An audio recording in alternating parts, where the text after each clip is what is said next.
Hi, Cal. Tony.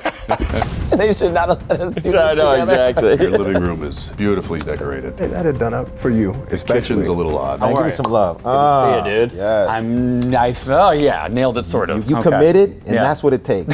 Yeah. And that's what I like about you as an actor. Oh, thanks, man. When you commit, you commit.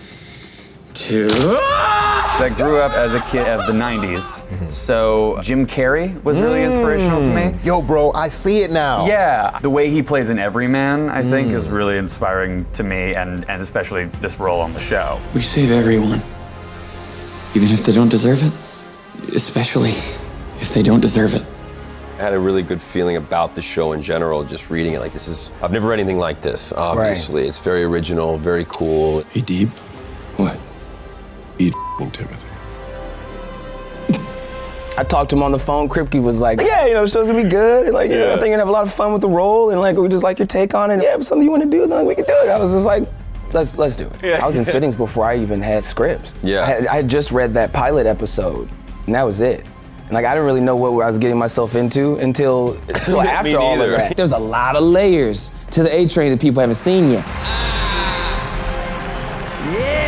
I grew up on Rocky movies. Oh my God. He was poor, he was broke, everybody counted him out, nobody believed in him, only he believed in himself. Yeah. You know what I'm saying? And instead of looking at all the odds that were against me growing up in DC, in that era, that gave me hope.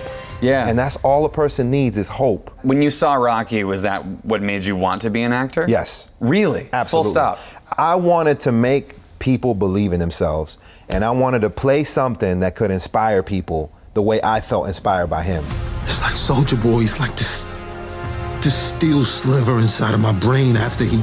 I've seen each Rocky definitely over 300-400 times. This makes so much sense to each me. one. Now You see some that- Adrian moments. Adrian! Yes. Butcher! Butcher! As we're on the boat going into the whale. Yes! Butcher! What are you doing? One of the things that I love about this show, our head-to-head scenes, I love it. Putting down a wounded dog. You're the one with your tail between your legs and all them f***ing talk shows. Touche, William.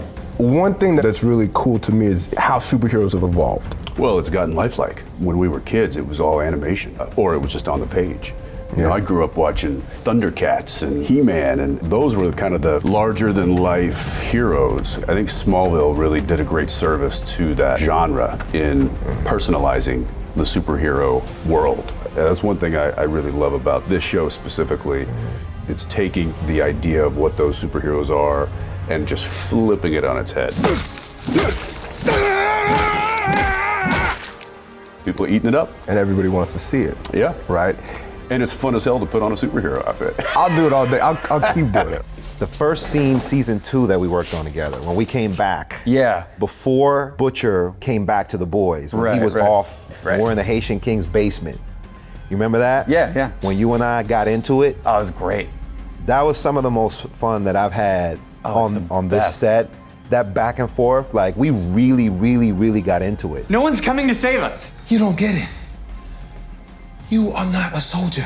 I love every scene I have with you. Yeah. And it's because I think you're amazing, obviously, and I think like those two characters interacting, it's always so cool to me because So I much always fun. think that MM is like who Huey wants Butcher to be. You know? Like you're a guy that does what he says he's gonna do, but you also have this moral backbone that you portray so well. If you don't draw the line somewhere, how the hell are you gonna know where you stand?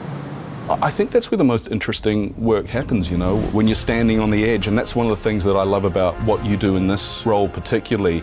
I'm not just like the rest of you. I'm stronger, I'm smarter, I'm better. I am better! And I think that's what makes your character so vibrant and so scary. Say it! Want them to love me. Gutsy! It's not just pow, wham, like it used to be. There's depth. And dimension and contradiction. Yeah. I think for me, the core place of Black Noir, like how I perceived him and the process of getting into him, was you see this all-black suit that's menacing and scary and intimidating. And we know what people will expect with that, right? And so how can we play on that and twist it, and bring something people aren't expecting? I don't know how. I don't know when this is going to stop, but right now I feel like I'm winning. Because we're getting to play superheroes for a living, which is badass. So that's the type of show we're doing. Yeah, exactly. And it hasn't stopped yet, guys. So we're actually just starting. This is actually kind of fun.